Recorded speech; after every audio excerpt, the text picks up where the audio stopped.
Hello everyone, ఎలా ఉన్నారు అందరూ? నేనైతే చాలా బాగున్నాను. మీరు కూడా చాలా బాగున్నారని అయితే అనుకుంటున్నాను. ఫస్ట్ టైం చూస్తున్న వాళ్ళైతే మన ఛానల్ని సబ్స్క్రైబ్ చేసుకోండి. సబ్స్క్రైబర్స్ అయితే చాలామంది ఉన్నారు రోజు చెప్పినట్టు, కానీ వ్యూస్ అయితే అస్సలు రావట్లేదండి. ఏదో కష్టపడుతున్నాను, ఎప్పటికైనా ఫలితం అయితే దక్కుతుంది అనే ఆశతో. అండ్ పొద్దున్నే నేనైతే వంట అయితే స్టార్ట్ చేసుకున్నాను. నాకు వీడియో తీయడానికి అస్సలు టైం కుదరట్లేదండి. లగంగానే పని సరిపోతుంది. నేను అప్పటికే ఆ కాకరకాయలని కట్ చేసి ఉడకబెట్టాను, కొంచెం మజ్జిగ, ఉప్పు, పసుపు వేసి. అది వీడియో తీయడానికి కుదరలేదు. అండ్ ఆ టమాటా రసం అన్నమాట, అది కూడా టమాటాలు అయితే మంచిగా పేస్ట్ చేసి అంటే చేత్తోనే బాగా పిసికేసి అవి పొయ్యి మీద వాటర్ వేసి పొయ్యి మీద పెట్టాను, ఉప్పు పసుపు వేసి.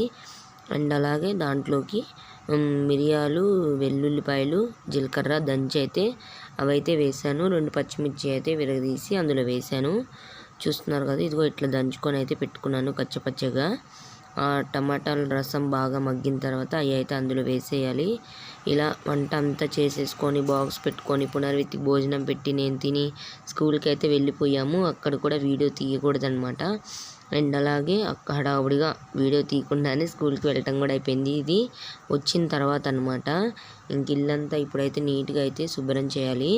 పునర్విత్తికి రాగానే అన్నం పెడదాం అనుకున్నానండి. మధ్యాహ్నం రైస్ ఏం లేదనమాట. ఇంకా వండేలోపు లేట్ అయిద్దని ఇట్లా జొన్న రవ్వ ఉంది ఇంట్లో. పునర్విత్ వాళ్ళ డాడీ ఒకసారి చేశారనమాట, చాలా బాగుంది. పునర్విత్ అయితే చూస్తున్నారు కదా, ఈ బట్టలన్నీ కింద పడేశాడు.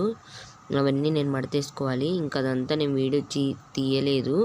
అయితే ఇల్లు అయితే శుభ్రంగా నీట్గా చేసి పెట్టుకున్నాను. ఇంకా జొన్న రవ్వ అయితే నానబెట్టాను. ఇంకా దాంతో చేసి రసం వేసి పెడదామని ట్రై చేస్తే అస్సలు తినలేదండి పునర్విత్ అయితే. అస్సలు వద్దంటే వద్దమ్మా అన్నాడు. మొన్నే చాలా రోజులు ఇద్దరు ఒంట్లో బాగోలేక తగ్గిందనమాట. ఇది తినకుండా ఇప్పుడు జలుబు మళ్ళీ ఫుల్గా చేసింది. అందుకని పెడదాంలే, కొంచెం బలం కూడా వస్తుంది, మంచిగా బాగుంటుంది, జారుగా వెళ్ళిపోయిద్ది అనుకున్నా. అస్సలు తినలేదు, దెబ్బలు తినైతే పడుకున్నాడు. ఐస్ క్రీమ్ బండి వచ్చిందండి, అందరు పిల్లలు కొనుక్కుంటున్నారు. నాకు కూడా కావాలమ్మా అని ఏడ్చి దెబ్బలు తినైతే పడుకున్నాడు పునర్విత్. మార్నింగ్ చేసిన కాకరకాయ సగం పైన అయిపోయిందనమాట. ఇంకా పాలు కావాలన్నాడు.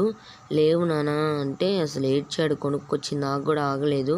పాల ప్యాకెట్ తీసుకొచ్చి కాగబెట్టిందాక నన్ను టార్చర్ పెట్టి ఒళ్ళోనే పడుకుంటానని ఏడ్చి దెబ్బలు తిన్నాడు. అయితే ఇంకా 8:30 అవుతుందండి. రాగానే అంట్లు బయటేసాను. ఇంకా తోముకొనియట్లేదు. 2 దోమంగాలను ఏడుస్తున్నాడు. ఎంతమందికి మీలో ఇలా జరిగిందో కామెంట్ అయితే చేయండి నాకు. నేనైతే ఫోన్ అక్కడ పెట్టుకొని ఏదైనా వీడియోస్ పెట్టుకొని అయితే అంట్లు తోముతానమాట టకటక. ఇంకా అంట్లు అయితే అన్నీ తోమేశాను. అలాగా వస్తా వెళ్తా వచ్చి ఇంక అన్నం అయితే పెట్టుకున్నాను. ఒక బాధాకరమైన విషయం ఏంటంటే పునర్విత్ అన్నం తినకుండానే పడుకున్నాడు అనమాట. లేపాను కానీ ఇంకా మళ్ళీ అలాగే పడుకున్నాడు, అన్నం అయితే తినలేదు. అండ్ వీడియో అయితే అదేనండి. అండ్ మీ పిల్లల్ని కొట్టి మీరు వాడు పడుకున్న తర్వాత ఎంతమంది బాధపడతారో ఖచ్చితంగా కామెంట్ అయితే చేయండి. నేనైతే అందులో ఫస్ట్ చాలా వరకు బ్రతిమలాడతాను, చాలా బ్రతిమలాడతాను.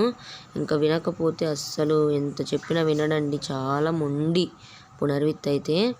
ఇంకా పాలైతే కాగబెట్టాను, కొన్ని పాలు తోడేసాను. వీడియో నచ్చినట్టయితే లైక్ చేయండి. అండ్ అలాగే పిల్లల్ని కొట్టకుండా ఉండడానికి ఏమైనా టిప్స్ ఉంటే కామెంట్ చేయండి, లైక్ చేయండి, షేర్ చేయండి. థ్యాంక్స్.